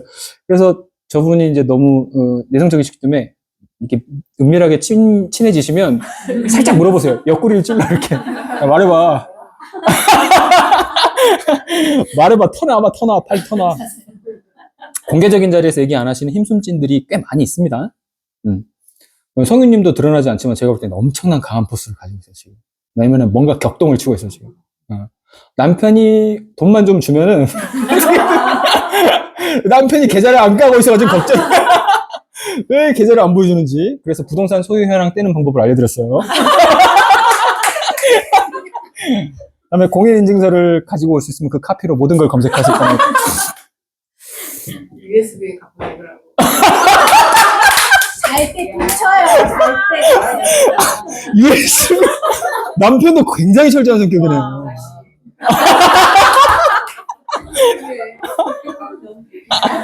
아, 겁나 웃기네, 이거. 아, 너무 웃긴다, 이거. 그 다음에 이제 성현님 같은 경우에는 지금 검단의 신도시 아파트를 분양받아가지고 차익을 꽤 얻으셨는데, 이제 이거를 매도하고 송파 쪽이나 이쪽으로 진입을 하려고 목표를 삼고 계시니까 많이 물어보시면 좋을 것 같아요. 진짜 몰라요. 서울 쪽을 몰라가지고. 송파 돌아다니는 거는 정말 많이 하셨고, 제가 미션을 드릴 때도 사실 조금은 약간은 처음에 친하지 않았던 단계이기 때문에 그냥 조언만 드린 거지 진짜 하실지는 몰랐어요. 근데 정말 많이 돌아다녔어요. 왜냐면 그전부터 가격감은 굉장히 좋으셨어요. 약간 재물 운이 좀 있어 보이잖아요, 관상이. 그래가지고 가격감이 너무 좋으시길래 지금 모든 게 거의 완성이 돼 있으신데 실무 경험이 너무 없으신 것 같다고. 부동산을 만나서 실제로 집 보고 다니는 거 안 하신 거예요. 어떻게 사셨는지 모르겠어요. 비서한테 시켰는지 아니면 남편한테 하라고 했는지 모르겠지만 그래서 본인 직접 뛰고 다니더니 극복하신 단계가 일반적으로 극복해 오신 분들하고 똑같아요. 주상복합 화려하다고 들어가시면 안 됩니다.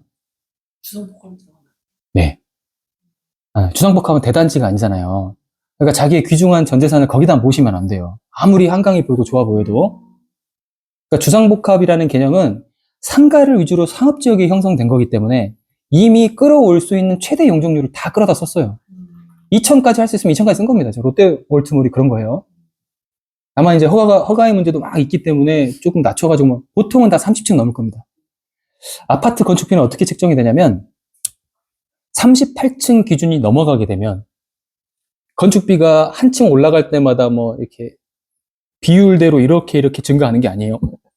아세요?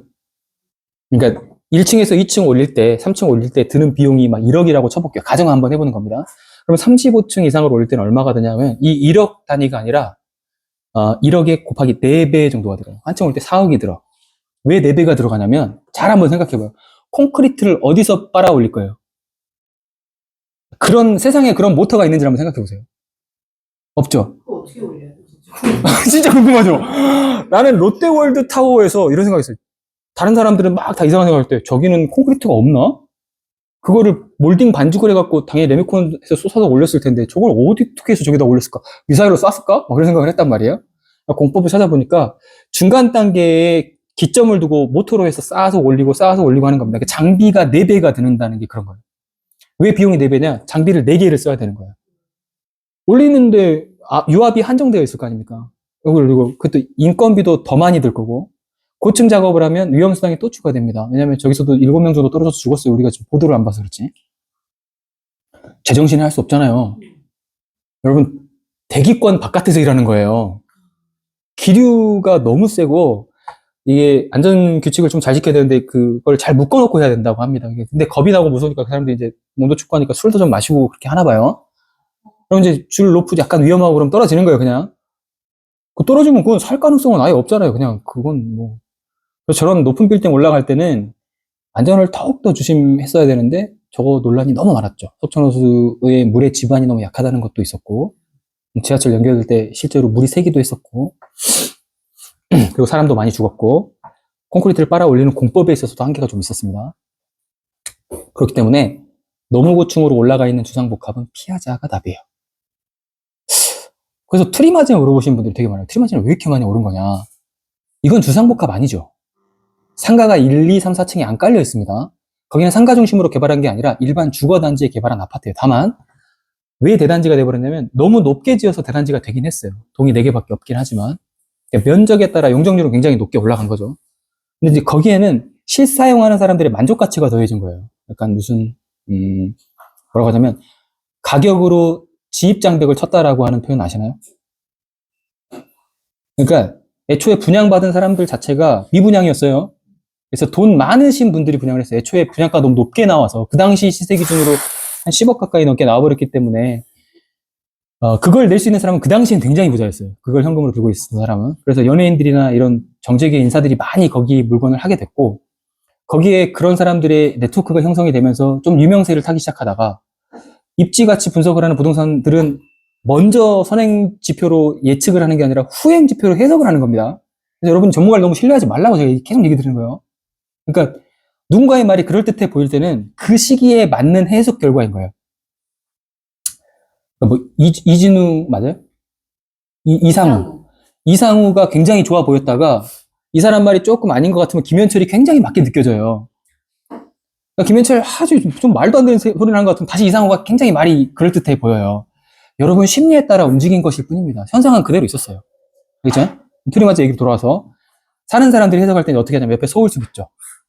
SM타워 들어왔죠. 성수동이 홍대 합정 강남처럼 개발됐죠. 그거 알고 한 거 아니에요. 알고 한 거 아니에요. SM이 거기다가 건물을 매입해서 그런 식의 거리를 조성하고 사람들이 자연스럽게 예술가들이 모이고 이런 거를 상상하고 한 게 아닙니다. 서울시 기본 도시계획에는 그런 게 나와 있지 않아요. 그런 문화는. 서울시 도시기본계획에는 어디를 거점으로 만들겠다 이런 거 나옵니다. 성수는 거점은 아니었거든요. 그러면 잠실이 더 높아졌어야죠. 거점인데. 느낌 아시겠죠? 그래서 우연한 요소에 의해 만들어진 걸 설명을 해낼 수 있으나 미리 예측하고 들어가는 건 불가능하니까 주상복합에서 넘어가실 때 고려를 하실 때 고층이면 가치적 요소를 사실상 그래서 저는 다시 돌아가면 조금 여러분한테는 거슬리는 말일 수도 있겠지만 트리마제를 사는 게 옳았냐 라는 판단에 전 다시 돌아가면 그 돈이 있었다고 해도 저는 그걸 못 샀을 것 같아요. 제가 설정해온 기준 가치에서는 그게 별로 안 맞아요, 저랑은. 느낌 아시겠어요? 저는 그 돈이면 차라리 잠실 주공 5단지를 삽니다. 어떤 느낌인지 아시겠나요? 그러니까 트리마제는 어떤 저런 그림 같은 거예요. 자, 여기 이 남편분이 그리신 겁니다. 김효찬 화가라는. 진짜? 저 가치는 화가가 정했고 나중에 후대가 평가하는 거죠. 그런 개념으로 생각하시면 된 것 같아요. 그러니까 갤러리 느낌으로 보셔야 돼요. 트리마제는 상징성. 그러니까 이름 하나가 사람들 머릿속에 각인되는 거에 브랜드 효과라고 생각하시면 됩니다. 이해되시죠?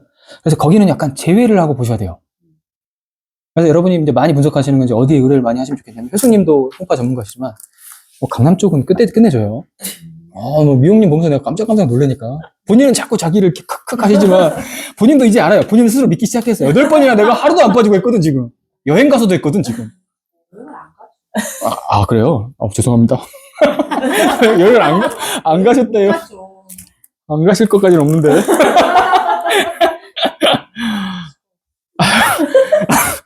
왜 내가 더 힘들어지지? 근데 선생님, 그 주상복합에 희소성이 있는 건물은 어떤 게 있을까요? 저는 트라펠리스가 거기 들어가 봤을 때 바로 앞에 진짜 한강변에 한강공원에 이거는 굉장한 희소성이다. 그래서 제가 저 얘기 때문에 이 얘기를 드린 거예요. 오늘 효중님의 이야기를 꺼내면 혹시나 누가 될까봐 제가 지금 이름은 가리고 블라인드 처리라고 얘기를 한 건데, 효수님의 성장 단계가 그건 거예요. 아직까지 지금 해소가 안 된 거잖아요. 희소성은 있지요. 근데 제가 트라피스를 찍어봤을 때 가장 감탄한 건 뭐냐면 5년간 거래가 한 건 있다는 거예요. 워낙 대형 평수도 그렇건데 그 희소성의 가치를 받아줄 만한 수요자가 없는 거죠. 그러니까 부자들만의 거래가 일어난다는 건 제가 생각할 땐 이런 갤러리 같은 거라는 거예요. 예쁘게 보이기는 하나 부르는 가치에 맞는 합당한 사람이 나타나 줬을 때나 이렇게 인정을 받는 거지. 만약에 인정을 못 받는다, 그러면 제야의 고수로 그냥 있는 겁니다. 그러다가 죽은 지 한 40년 만에 알려주고 막 그래요. 누가 그랬지? 자기 귀 자른 사람 누구예요? 고흐가 그랬죠. 고흐 영화를 보니까 그런 장면이 나오더만요. 걔는 살아있는 동안에 인정받은 적이 단 한 번도 없더만요. 그런 게 주상복합이라 생각하시면 돼요. 그렇게 비유하시니까 살고 있는 사람 본인은 굉장히 만족스럽고, 그렇겠지만, 아니, 거기를 저도 트라펠리스 굉장히 좋게 봐요. 근데 그 가격이 너무 높다는 거예요. 거기도 한 23억 정도 됐었는데 너무 환경이 좋더라고요. 바로 나가면 한강. 그러니까 여기서 이런 결정을 한 거예요. 트라펠리스하고 지금 올림픽 패밀리 타운 중에서 어떤 걸 사시겠습니까, 여러분? 같은 가격이에요. 자양동에 있어요. 여기 삼성 아파트 인근에 있어요. 올림픽이죠. 그러니까 저는 올림픽이라고 가르치는 겁니다. 그냥 트라펠리스라고 주장하시는 분들도 당연히 다른 유튜버나 선생님들 중에는 있을 겁니다. 왜냐하면 그림이 주는 만족감의 가치는 사람들이 잘 공감해 줄 필요는 사실 없는 거 아닙니까? 저는 저 천만 원이라고 생각해요. 제 생각이잖아요. 내가 그렇다는데 뭐 줄 거예요? 여러분이 근데 저 천만 원에 공감을 하는 사람이 있으면 나한테 입금하는 사람이 생기겠죠.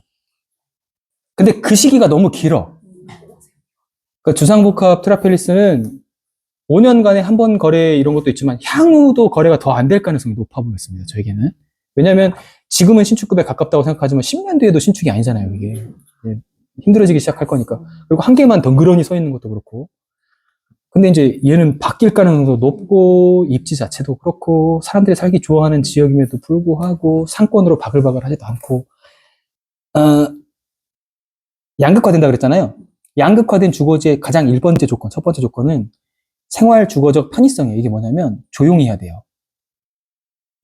트라펠리스 성수동에 있는 트리마제도 부자들이 떠나기 시작했던 이슈 중에 하나가 뭐냐면 이거는 좀 여러분들이 주변을 지인들을 통해서 좀 전해드렸을 거나 그랬을 텐데 거기에 10평짜리가 있어요. 8평, 10평 이런 게 있는데 거기에 강남 업소걸들의 주거지로 사용이 됩니다. 이제 그 사람들을 오가면서 계속 마주치니까 이제 우리 아이들이나 주변에 보기에 민망하다는 생각을 하시는 분들이 좀 꽤 있었던 것 같아요. 이런 수요 때문에도 양극화된 시장에서는 이사 사유가 됩니다. 옮겨요. 아시겠죠? 그래서 부유한 사람들이 밀집하는 곳은 편의적으로 멀리 떨어져 있지 않은 곳에 위치해서 접근성도 굉장히 좋아야 되지만 그럼에도 조용한 곳을 가요. 자연이 옆에 있어야 돼요. 한강이면 더 좋지만 번잡한 한강은 또 안 됩니다. 그래서 여러분이 가장 입지 좋은 곳이라 생각하는 거는 압구정이나 청담을 보시면 되는 거예요. 거기는 갤러리아 백화점도 몇 개 있고 지하철 역 근접도 엄청 좋지만 사람들이 별로 없어요. 다녀보시면 알겠지만 청담은 조용해요. 청담 자이 인근의 뚝섬처럼 하고 있는 거는 가격으로도 장벽을 쳤지만 물리적으로도 장벽을 쳤다고 저는 생각합니다. 청담 르엘이죠 이게. 예. 거기가 재개발 지역이었던 거예요. 빌라촌들이 이렇게 올라간 거니까. 르엘 옆에 자이가 있어요. 그게 우연일까요? 그런 생각을 하는 거죠. 아마도 거기가 선도직으로 가장 비싸지지 않을까 싶고 압구정, 한양, 미성, 현대가 올라가면 거기는 어쩔 수 없습니다. 그냥 그 가격일 거예요. 압도적 깨기가 어려운 너무나 지형적으로도 물리적으로도 그렇고 그러면 이제 내려와 보면 이제 저는 브리즈힐 쪽이 왜 괜찮다고 생각을 했냐면 여기 고란이 살아요. 고라니. 저는 강남에서 고란이를 봤다는 걸 처음 봤습니다. 깜짝 놀랐어요. 대모산이 옆에 있기 때문에 이런 일이 생길 수도 있긴 한 건데 사실상 자연 파괴 행위죠. 거기는 이제 자연 보호구역으로 보존이 되어야 되는 지역인데 그거를 개발 제한을 해제했기 때문에 그런 도시가 하나 생겨난 거고 강남이라는 곳에 밀집되는 수요를 좀 분산시켜주기 위해서 만들다 보니까 고도도 낮은데 굉장히 한산하게 지어졌고 용적률도 굉장히 낮아요. 그래서 다시 한번 올릴 가능성도 있어 보이는 지역입니다. 그리고 여기도 제가 말씀드렸던 절편지 주차장 형식으로 만들어져서 지하를 파는데 돈이 별로 안 들었어요. 여기도. 그래서 단가를 낮출 수가 있어서 반값 아파트로 만들 수 있었던 겁니다. 그런데 들어가 보면 반값 아파트 같지 않아요? 우리 다 가봤네? 시공팀! 방충망 시공팀입니다. 이거 무적이에요. 천하무적. 저는 구멍 냈고 저 두 분이 메꿨어요. 저는 그래서 창밖에 매다는 것만 했어요. 그때부터. 그게 제일 힘들 거였어요. 네, 그래도 한 번 구멍을 내니까 자신감이 너무 사라져가지고. 난 똥손이구나. 그래서 이게 자아충족적 예언이 돼가지고 이렇게. 손 너무 꼼꼼하시고 저분들은 뒤에서 보고 제가 너무 감탄을 했고요. 기계예요, 기계. 찍어냅니다. 진짜 너무. 촉! 한 팀 막. 그래서 8시간 걸리거나 뭐 이럴 거라 예상했는데 2시간 만에 끝났죠. 대단했고요. 한 집을 그렇게 만들 수 있다는 것도 굉장히 놀랐고 재료가 지금 남은 걸로 알고 있어요. 그래서 제가 내가 필요한 사람들 한 번 더 밀집시키고 모입시고 아직 집이 비어 있어. 그래가지고 한 번 더 해볼까 그런 생각도 하고 뭐 할 거 없어요? 거기? 그러니까 할 게 없어. 뭐 하죠? 할 만한 게 없어. 뭐 줄눈 시공 이런 건 누가 어느 분이 잘하세요? 줄눈이 그때 있었는데 줄은 너무 고급자재로 잘 돼 있는 집이야. 여기. 잘 되어 있어서 안 하는 게 낫. 무슨 시공을 해볼까요? 조명 어때요? 조명. 뭐 조명 설치. 물방울 조명 이렇게 거실 주방 등 아직 달기만 하면 되잖아. 나갔는데 11일 날 들어와요. 근데 이건 집에서 안전기 빼갖고 해볼 수 있잖아요. 안전기 빼서 할 수 있는 사람 손 없어? 좀 신나. 아, 신랑이 할 수 있어. 우리 집 신랑 다 불러야 돼. 꼬리 하나마자 다 불러야 돼. 아, 충격적이네요. 전기 콘센트 빼가지고 하는 거랑 이런 거를 한번 해보면 됐겠는데? 그런 게 가장. 할 수 있는 사람이 없어요, 진짜로? 오, 이 너무 쉬운 거를. 이건 나도 할 수 있는데? 생각하는 거는 두 가지를 한꺼번에 할까요? 벤츠 엔진 오일이랑 뭐 미션 가는 거랑 에어클리너 가는 거랑. 아, 너무 웃겨. 25일 진행하면서 이번 25일 진행하면서 느꼈던 소회를 한 번씩 들어봤습니다. 네. 말씀하세요. 어우, 좋습니다. 말씀하신 분부터. 네. 저는 이제 지난달에 2살째고 3달째인데 지난번에는 갑자기 기름 터져서 광화문 간다고 못해서 제가 지난달에 가셨군요, 역시. 네, 깨어 있으십니다. 이거 안 되겠다 싶어서 도저히 참을 수가 없더라고요. 그래서 광화문 집회 간다고 여기 너무 오고 싶었는데 그날 간다고. 잠깐, 강화문이면 반대쪽 아니에요? 아니 같은 여의도 쪽이? 가신다 그랬는데? 여의도. 여의도. 광화문. 광화문은 정광훈이. 왜 사탄 들어? 그날 이제 일이 1차로 왔다가 간 사람이 있고 또 2차로 갔다 간 사람이 막 이제 섞였는데 엄청났어요. 나올 쪽에 못 빠져나와서 이쪽에 끝에 여기 나루까지 와갖고 돌아서 이렇게 나왔어요. 그러니까 엄청 많이 들어온 거예요. 근데 하도 열받아서 이제 갔다 왔는데 오늘 이제 두 번, 3달째가 됐으니까요. 근데 이제 느끼는 거는 뭘 느끼냐면 맨 처음에 한 달째는 잘 못 느꼈는데 이제 2달, 3달 이제 하고 나니까 이게 이제 익숙하게 붙었어요. 그리고 이제 수도권에서 이제 전체 지역을 이제 볼 수 있다는 겁니다. 저 같은 경우에는 지금 이제 다주택자가 되다 보니까 뭐 객도 잡듯이 배운 대로 다 그냥 해본 거야 막. 하다 보니까 지금 이제 많이 물려 있어요. 많이 물려 있어서 배우면 무조건 한번 실행해보자 그런 차원이거든요. 근데 이제 그러니까 좀 전략적이진 못하고 배운 대로 막 실행했던 그런 결과고 근데 그렇게